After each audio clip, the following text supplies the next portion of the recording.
عنصري والله ما يقدمنا لقدام. والحرب دي خلينا نستفيد منها يا جماعة. دولتنا دي كان فيها حاجات كثيرة جدا جدا يا جماعة، من الظلم اللي حصل بالنسبة للدارفوريين والنوبة.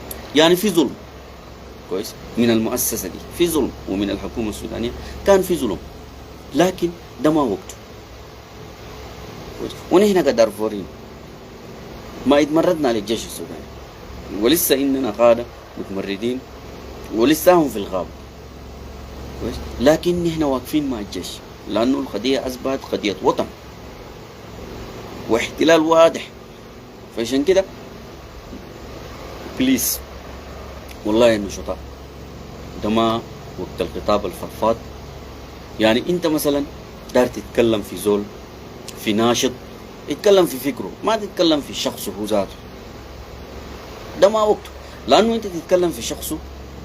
ومعروف طبعا الطبيعة بتاعت البشر، معروف الإنسان طبعا ما بيتحمل وبينكسر بصورة سريعة جدا جدا. انت اللي تتكلم في شخصه، هو قدم فكرك ما عجبه، تعال اطرح فكرتك وبعدك انتقده في فكره، ما تنتقده في شخصيته هو كويس. وبالذات يا اخواننا الدارفوريين، الخطابات الفضفاضة وناس الشمال سووا وفعلا سووا كويس. وما النشطاء هم الفعل والمؤسسة العسكرية والحكومة السودانية كويس، والسياسيين. الظلم الكبير اللي حصل في الدولة السودانية ما الشاب الشمالي، ما الشاب، ما مواطنين شمال، الحكومة من الشمال، الحكومة اللي في المركز هي ظلمت الدارفوريين والنوبة والنيل الأزرق كويس. زي الناشط انصرافي يعني انت دارت تتكلم فيه، اتكلم في فكره كويس. فدي رسالتي بالنسبة للنشطاء. يعني لازم نكون إننا درجة وعي بسيطة جدا كده في الأيام دي بالذات، لأنه المتمردين أو الدعم السريع أو مرتزقة سميهم ما تشاء بيستغلوا الإعلام كويس. وهم يعني نشطين في الإعلام. عشان كده يعني لما يشوفوا نشطاء هم بينتقدوا مع بعض بيستغلوا الفرصة، وبيقول لك هم ذاته شنو ما متفقين مع بعض كويس، وبيخترقوه. عشان كده يعني نحن أي ناشط سياسي، إنسان إعلامي، ده ما وقت المشاجرة. خلونا نكون كلنا في صف واحد كسودانيين. بعد ما ننتهي من الحرب بعدك في تصفيات، في حسابات جد، بالذات مع المؤسسة العسكرية في حسابات كويس. فعشان كده يا جماعة خلي نغير الخطاب. دي رسالتي بالنسبة للنشطة، وبالذات الانصرافي. أنا سميت امبارح يعني والله الانصرافي له التحية والتقدير، يعني ما قصر، قدم من زمن الثورة بتاع ديسمبر، يعني بيقدم ولسه بيقدم الأكثر، ودعم الجيش. ونحن كلنا والله أقسم بالله بندعم الجيش. ليه بندعم الجيش؟ لأنه في غزو أجنبي وفي مرتزقة كويس عايزين يحتلوا السودان زي ما حصل في دارفور. ده احتلال واضح كويس.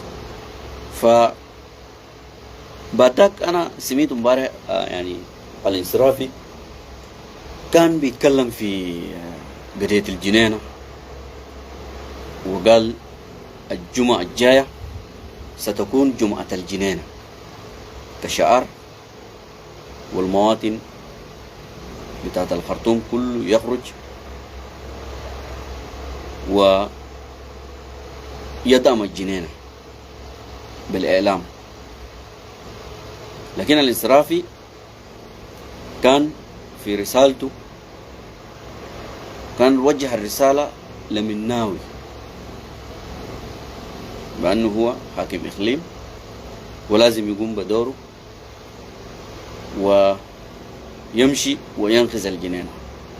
فيا الانصرافي والله أنا دار أديك شيء واحد، ما هو مني ده ما قال لك هو محايد كويس منذ اليوم الأول ما قاتل مع الجنجويد ده.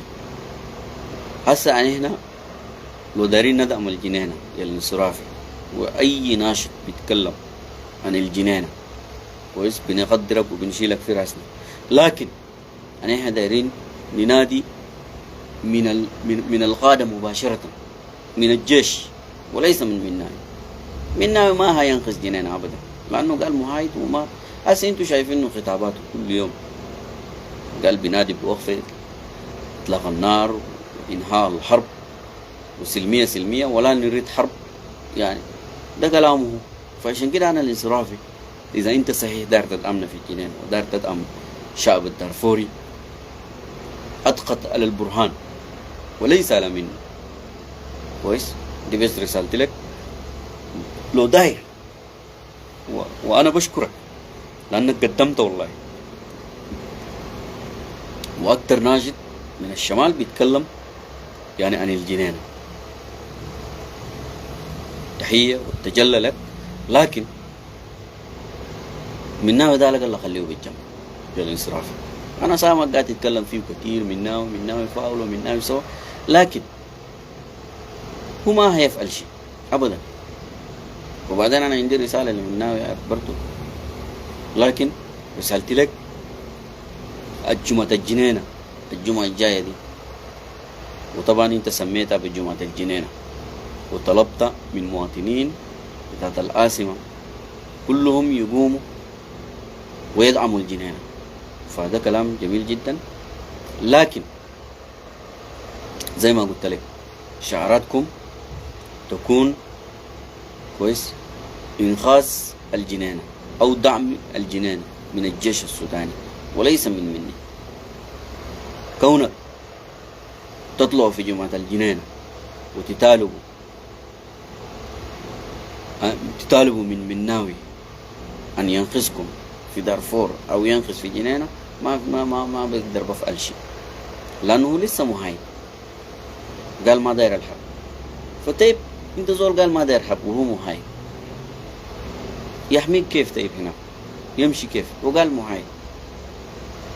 مع العلم بأنه المحايدة في وقت الحرب وبالذات في هذا الزمن غير مقبول. وأي إنسان بقول محايد ده انت بكون شنو حساباتك بتكون مختلفة، لأنه ما في حاجة بقول لها محايد في هذا الوقت، إما أن تقيف مع الدعم السريع أو مع الجيش، واحد من الاثنين كويس. انت كنت كقائد بتاعت حركة، والحركة دي كانت من أجل تحرير السودان كويس وفرض العدالة والمساواة في الدولة السودانية ومن حماية الدارفوريين. فأنت هنا مجبور تشوف الدارفوريين بيموتوا كويس وبيصطباحهم كل يوم، لكن أنت لسه تقول محايد. فأنا ما قادر أفهم الحتة دي. فعلى كل حال الانصرافي أنا زي ما قلت لك دعم بتاع الجنينة تكون من البرهان مباشرة، لأنه في جيش في الجنينة، بس ناقصوا سلاح وذخيرة، وبعد ذاك خلوا الباقي للجيش الموجود هنا. وزي ما ناديته بالاستنفار نادوا من البرهان كويس أن يصلح الشعب في دارفور، يستنفروا كل أهل دارفور يستنفروا ويكونوا باقين في دارفور. ما في زول من دارفور يعني يستنفر ويقول أنا ماشي لخرطوم ننهي الحرب في خرطوم أول بعد ذاك. لا الاستنفار يكون في مكانه. فهسي الانصرافي إذا صحيح الجيش والبرهان دار ينقذ جنينة ودار ينقذ دارفور، خليه يمشي يستنفر الشعب هنا، خليه يرسل سلاح وذخائر ومؤن. الناس لسه جيعانة وتعبانة وما في أي حاجة، ما في موية ما في أكل. إذا الجيش ده صحيح دار يقدم لنا دعم في دارفور خليه يقوم طوالي، ما في داعي يقوم جيش. الجيش ده خليه يقعد ويحرر العاصمة، لكن خليه يدعمنا بذخائر وبسلاح هناك. وأنا سامع قالوا في 10 طائرات جديدة، طيران تركيا، وبعد ذاك في طيران مسيرة قالوا 470 طائرة مسيرة. ده البسيوني قالها بلسان 470 طائرة مسيرة. يعني قال 470 تايرة، يعني شغالين كلها حاجة بتاعت 50 تايرة مسيرة. ليه يا ليه